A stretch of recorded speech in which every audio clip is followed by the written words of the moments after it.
안녕하세요. 우리 동네 치과 주치의 전승환입니다. 내 치아를 보존하고 자연 치아를 살리는 방법의 치료를 크게 한 3가지 정도 소개를 드려볼 건데요. 근데 소개해드릴 3가지 방법들을 활용할 수 있는 어떤 그 문제적인 상황에 대한 전제 조건이 있어요. 뭐냐면은 일단 치아가 치주적으로 잇몸뼈가 치아를 튼튼히 잡아주고 있는 상태여야 돼요. 제 아무리 어떤 치료 방법을 쓴다고 하더라도 치아가 건덩건덩 움직이는 상태, 그러니까 막 흔들려 버리는 상태라면은 제 아무리 어떤 치료 방법을 쓴다 하더라도 그 치아 자체가 건강해지기 좀 어렵거든요. 그리고 치아가 구조적으로는 이상이 없어야 돼요. 예를 들어서 뭐 치아의 뿌리에 금이 갔다거나 치아의 뿌리가 쪼개져 버렸다거나 이러면은 사실은 이미 그 치아에 어떤 구조적인 결손이 생겼다고 보기 때문에 그런 치아는 살리는 방향의 치료는 하기 좀 어렵고, 대부분 예전에 신경 치료를 했다가 치아가 동요도는 없고 흔들리진 않는데 이제 뿌리 쪽에 염증이 잡혀 있어서 환자분들이 이제 통증을 느끼시고 불편감을 겪으시는 경우, 그런 경우가 이제부터 말씀드릴 이제 3가지 방법, 재신경 치료, 식은단 절제술, 그리고 치아 재식술, 이 3가지 치료 방법의 어떤 적응증이라고 볼 수가 있습니다.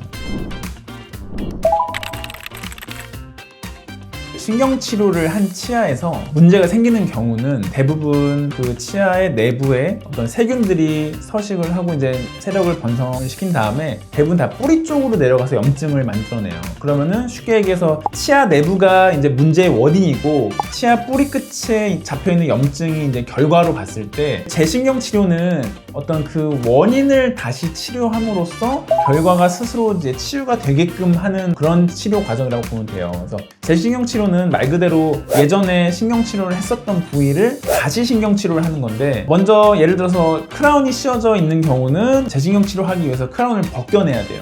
그리고 또 재신경치료가 첫 번째 신경치료보다 더 힘든 과정이에요. 더 안쪽에 집어넣어서 들어가져 있던 재료들을 다 빼내고 또 깨끗하게 하는 과정이기 때문에 오히려 더 이제 번거롭고 힘든 과정이고, 또 치료의 결과나 예후를 보장할 수는 없어요.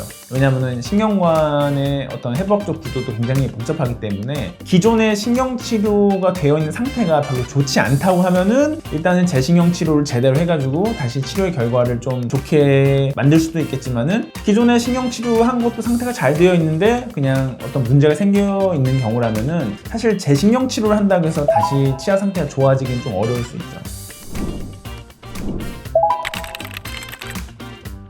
식은단 절제술은 수술의 일종인데, 치아 내부에서 뭔가 문제가 생겨서 바깥쪽으로 치아 뿌리 끝으로 보통 염증이 잡히는 게 일반적이거든요. 그러면은 그 치아 뿌리 쪽에 잡혀있는 염증을 그대로 이제 수술적으로 도려내는 수술 과정인 거예요. 그래서 문제의 어떤 결과를 직접적으로 제거를 하기 때문에 치료의 결과가 좀 더 명확하고 확실하다고 볼 수가 있죠. 다만 이제 수술적인 방법이기 때문에 아무래도 환자분께서 약간 부담을 느끼실 수도 있고, 일단은 접근이 가능한 부위에 치아여야 돼요. 보통 앞니라든지 아니면 작은 어금니 정도, 예를 들어서 저기 뒤쪽에 있는 큰 어금니들 같은 경우에는 일단 수술적으로 접근도 안 될 뿐더러 그 다음에 치아의 뿌리가 여러 개이기 때문에 아무래도 식은단 절제술로 치아 뿌리 끝에 있는 염증을 아주 확실하게 제거하기는 좀 어렵죠.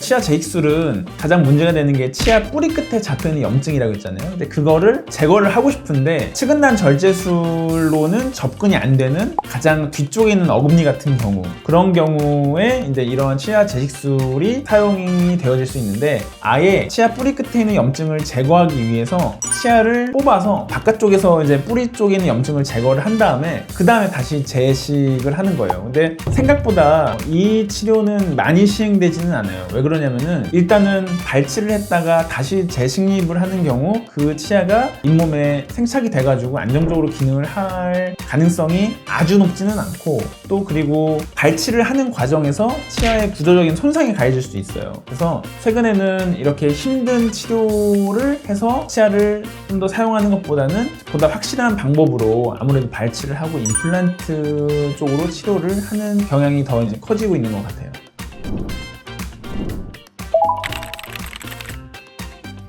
근데 이거는 정확히 딱 이분법적으로 말씀드리기는 어렵고, 그러니까 치아의 상태를 가지고선 말씀드려요. 예를 들어서 정말 발치를 지금 당장 해도 크게 이상하지 않을 정도의 상태라고 하면은 사실 그 치아를 가지고 어떤 치료를 해도 오래 사용하기도 좀 어렵단 말이에요. 그런 경우는 괜히 이제 환자분 입장에서 뭐 비용이라든지 시간이라든지 노력을 들여가지고 조금이라도 치아를 더 사용하는 것보다는 한 번에 치료했을 때 확실하게 치료해가지고 아주 오래도록 문제가 안 생기게끔 하는 게 사실은 더 합리적인 선택인 것 같고, 예를 들어서 큰 비용과 노력과 시간 들이지 않고 치료를 했는데 수년간 문제없이 쓸 수 있는 정도의 치아 상태라고 하면은, 그런 경우라면은 지금 당장 발치를 선택하는 것보다는 치근단 절제술이라든지 재신경 치료라든지 해가지고 사용을 하는 편이 좀 낫겠죠. 앞서 설명드린 재신경 치료, 치근단 절제술, 치아 재직술 이런 방법으로 모든 치아를 다 살릴 수 있고 모든 치아의 문제를 다 완벽하게 해결할 수 있는 건 아니에요. 근데 내 치아, 자연 치아를 조금이라도 더 보존을 하고